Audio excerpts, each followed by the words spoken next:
गुर गोविंद दो खड़े काको लागू पाए बलहारी गुरु अपने जय गोविंद दियो बताए। सत श्री अकाल दोस्तों, आप सबने कबीर साहब का ये शब्द जरूर सुना होगा और हम भी ये शब्द बचपन से सुनते आ रहे हैं और छोटे छोटे बाबा इस बात को बताकर बड़े बड़े धर्म गुरु तक बन गए कि बिना गुरु के आप परमात्मा तक नहीं पहुंच सकते।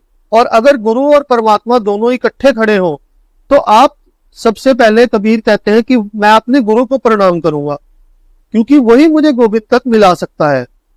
तो दोस्तों, आज हम इस बात के बारे में जानने की कोशिश करेंगे और गुरबाणी के प्रकाश से इस बात को जानने की कोशिश करेंगे कि सच्चा गुरु कौन है। क्या देहधारी गुरु सच्चा गुरु है या फिर सच्चा गुरु कोई और है जिसको हम आज तक समझ नहीं पाए और हम देहधारी गुरुओं के चक्कर में फंसे हैं। सो दोस्तों, सबसे पहले हम इस बात पर डिस्कशन करना चाहेंगे कि हम इस पदार्थवादी संसार में आज तक जो कुछ भी पा पाए हैं इस पदार्थवादी दुनिया को यूज करके या उसके थ्रू ही पा पाए हैं। जैसे कि अगर ये हमारा शरीर है, इसका कुछ आकार है, इसकी कोई साइज है, डायमेंशंस है, और जो हमारे टीचर्स रहे हैं बचपन से जिनसे हमने कुछ भी सीखा है और उसके बाद उस ज्ञान को यूज करके कहीं तक पहुंचे हैं, तो वो सब टीचर्स भी हमारे जैसे ही थे। इसीलिए हमने इस पदार्थवादी शरीर के थ्रू जो टीचर बनाए वो भी पदार्थवादी थे, वो भी इन्हीं पदार्थों से मिलके बने हैं, 5 पदार्थ से मिलके बने हैं और उन्हीं के थ्रू ही हमें शिक्षा मिली और हमने आज तक जो भी पाया वो भी पदार्थ ही थे। तो इसीलिए हमें ये सब दिमाग में हमारे वहम हो गया है कि जो परमात्मा है उसको भी हम इन पदार्थवादी चीजों के और पदार्थवादी गुरुओं के थ्रू ही पा सकते हैं, जबकि ऐसा नहीं है। परमात्मा की दुनिया में ऐसा नहीं है क्योंकि वो परमात्मा इस पदार्थवादी दुनिया का पार्ट तो है, वो हर जगह रमा हुआ तो है, बट वो इन पदार्थों से बहुत परे है। वो परमात्मा इन सब में नहीं आता और ना ही उसका कोई शेप है, ना ही उसका कोई साइज है, ना ही उसका कोई धर्म है, ना ही उसकी कोई जाति है। और ये जो धर्म गुरु हमें बता रहे हैं कि उस परमात्मा तक पहुंचने के लिए एक गुरु की आवश्यकता है, तो वो जो गुरु है वो भी परमात्मा की तरह ही होगा क्योंकि वो ही गुरु हमें उस परमात्मा से मिला सकता है जिसका स्वभाव उसी के जैसा हो। गुरबाणी कहती है पार ब्रह्म गुरु ना ही भेद। जो पार ब्रह्म है और जो आपका गुरु है उसमें कोई भेद नहीं है, वो एक ही है। वो अलग अलग फॉर्म में मैनिफेस्ट कर रहा है। परमात्मा प्रकाश के रूप में अगर मैनिफेस्ट कर रहा है तो गुरु साउंड के रूप में मैनिफेस्ट कर रहा है। तो ये साउंड क्या है दोस्तों? इस साउंड को गुरबाणी में बोला गया है अनाहद नाद। वो नाद जो बिना किसी टकराव के पैदा हो रहा है। जो आवाज हम बोल रहे हैं या जो भी आवाज आप इस दुनिया में सुनते हैं वो सब आहद नाद है। वो सब किसी भी चीजों के टकराव से पैदा होती है, उसे कहते हैं आहद नाद। और अनाहद नाद वो नाद है, वो शब्द है जो इस सृष्टि के उत्पत्ति से पहले का बज रहा है और जो हमेशा बजता रहेगा और जो पूरे ब्रह्मांड में बज रहा है। गुरबाणी कहती है बाणी बज्जी चौ जुगी। तो ये चारों युगों से बज रहा है। और अब हमारी जो बात है कि गुरु कौन है, तो गुरु भी शब्द, यही अनाहद नाद को गुरबाणी में गुरु बोला गया है। और इसी शब्द, ये जो सब जगह मौजूद है, ये शब्द, इसी शब्द तक पहुंचकर ही हम उस गुरु को पा सकते हैं, उस परमात्मा को पा सकते हैं।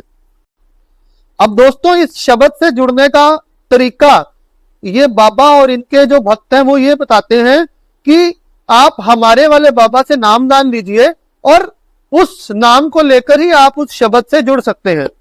तो इनसे हमारी कई बार डिस्कशन हुई है, बहस तो हम करते नहीं, इनके भक्तों से, इनके शिष्यों से कई बार हमारी डिस्कशन हुई है और हमने एक क्वेश्चन इनसे हर बार पूछा है कि आप कहते हैं कि आपके बाबा से नामदान लेकर ही उस शब्द से जुड़ सकते हैं या किसी भी देहधारी गुरु से नामदान लेके, जो सच्चा गुरु है उससे नामदान लेके इस शब्द से जुड़ सकते हैं।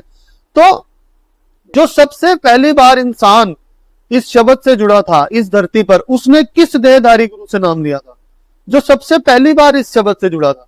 हमारा क्वेश्चन ये है, जब कोई गुरु था ही नहीं तो पहला इंसान, सबसे पहला इंसान इस शब्द से कैसे जुड़ा? इसका जवाब आज तक हम इनसे एक्सपेक्ट कर रहे हैं, आज तक हम वेट कर रहे हैं कि कोई ना कोई तो हमें रिप्लाई दे, बट किसी ने भी हमें रिप्लाई नहीं दिया, क्योंकि इसका कोई जवाब है ही नहीं। एक्चुअल में इसका जवाब है ही नहीं, और देहधारी गुरु के बिना भी आप पहुंच सकते हो। मैं ये नहीं कह रहा कि सारे देहधारी गुरु गलत हैं या झूठे हैं, हो सकता है कि कोई लाखों करोड़ों में से एक देहधारी गुरु सही भी हो, बट गुरु वो भी नहीं है। गुरु वो भी नहीं है, वो भी सिर्फ आप उसके पास जाएंगे जब आपको एक पॉजिटिविटी आ सकती है, बट गुरु सच्चा शब्द है। जब सच्चा गुरु है ही शब्द, तो हम किसी भी देहधारी से जुड़े ही क्यों? अब इसका एक एग्जाम्पल है दोस्तों, जैसे कि कबीर साहब हैं और गुरु नानक साहिब हैं, हम इनको किसी से कंपेयर नहीं कर सकते, ना ही मैं ऐसी चेष्टा भी करूंगा कि कभी मैं इनको किसी से कंपेयर करूं। सिर्फ आपको समझाने के लिए मैं एक प्रमाण दे रहा हूं। जैसे न्यूटन और आइंस्टीन है, न्यूटन ने ग्रेविटेशन को, गुरुत्वाकर्षण को एक्सप्लेन करने के लिए कुछ सिद्धांत दिए। उस सिद्धांत के ऊपर आइंस्टीन ने और बेटर सिद्धांत दिए कि गुरुत्वाकर्षण को एक्सप्लेन किया जा सके, और उन्हीं सिद्धांतों को आज भी यूनिवर्सिटीज में लोग पढ़ रहे हैं, उसके ऊपर पीएचडी हो रही है। बट क्या वो जो पीएचडी करने वाले लोग हैं, आप उनको न्यूटन और आइंस्टीन बोल सकते हो? नहीं बोल सकते। बट न्यूटन और आइंस्टीन के सिद्धांत यूज हो रहे हैं, एक मैप की तरह, एक नक्शे की तरह यूज हो रहे हैं, और उन्हें यूज करके लोग चंद्रमा तक भी पहुंच रहे हैं, और आने वाले समय में मंगल तक भी पहुंचेंगे। और उनके जैसे बहुत सारे साइंटिस्ट हैं जिनके सिद्धांत यूज करके आज हम बहुत सारी नए आविष्कार कर रहे हैं। ऐसे ही दोस्तों, कबीर ने एक सिद्धांत दिए जो परमात्मा की दुनिया में अलग सिद्धांत थे। गुरु नानक ने परमात्मा को और बेटर तरीके से एक्सप्लेन करके हमें समझाया, और हम उसको कैसे पा सकते हैं एक सिंपल वे हमें दिया। तो गुरु नानक और जो कबीर हैं, उनके सिद्धांत को यूज कर अगर कोई बाबा कहे कि मैं गुरु हूं, उनकी वाणी को यूज कर के कोई बाबा कहे कि मैं गुरु हूं, जबकि गुरु नानक और कबीर अपने आप को गुरु नहीं कह रहे, बट अगर कोई देहधारी आए और वो कहे कि मैं हूं गुरु और तुम मेरी बात मानो और ये मेरी बातें हैं, और वो बातें सारी कबीर और गुरु नानक की है, तो आप उसको गुरु कहोगे या कुछ और कहोगे? सो कई बार कुछ लोग ये पूछते हैं कि गुरु नानक और कबीर के गुरु कौन है। सो दोस्तों, सबसे पहली बात तो ये है कि गुरु नानक और कबीर के भी गुरु हैं, और ये बात बिल्कुल सही है कबीर साहब ने जो कही है कि गुरु के बिना आप परमात्मा को नहीं पा सकते, ये बात बिल्कुल सच है। और कबीर और गुरु नानक के गुरु कौन है, तो आइए जानते हैं। और ये बात भी सही है दोस्तों कि अगर मान लो आपने मुझसे जानना है कि मेरे गुरु कौन है, तो आप मुझसे ही पूछेंगे कि मेरे गुरु कौन है, आप किसी थर्ड पर्सन से नहीं पूछेंगे, और थर्ड पर्सन बता भी नहीं पाएगा। ऐसे ही अगर आपने कबीर और गुरु नानक के गुरु को जानना है कि वो कौन है, तो आप कबीर और गुरु नानक से ही पूछेंगे, ना कि आप किसी और से पूछेंगे। तो जब कबीर साहब से किसी ने पूछा कि कबीर साहब आपके गुरु कौन है, आपने ये सब जो दिव्य ज्ञान है वो कहां से प्राप्त किया, तो कबीर साहब ने कहा, कहो कबीर मैं सो गुरु पाया, जाका नाओ विवेको, विवेक ज्ञान शब्द। और उसके बाद जब गुरु नानक साहब से सिद्धों ने पूछा कि आप किस गुरु के शिष्य हैं, कि आपके दर्शन मात्र से ही हमें इतना सुख मिला कि जितना हजारों साल की तपस्या से हमें सुख नहीं मिला, तो गुरु नानक साहब ने उन्हें कहा, शब्द गुरु सुरत धुन चेला, मेरा गुरु शब्द है, वही शब्द जो इस पूरे ब्रह्मांड में विद्यमान है।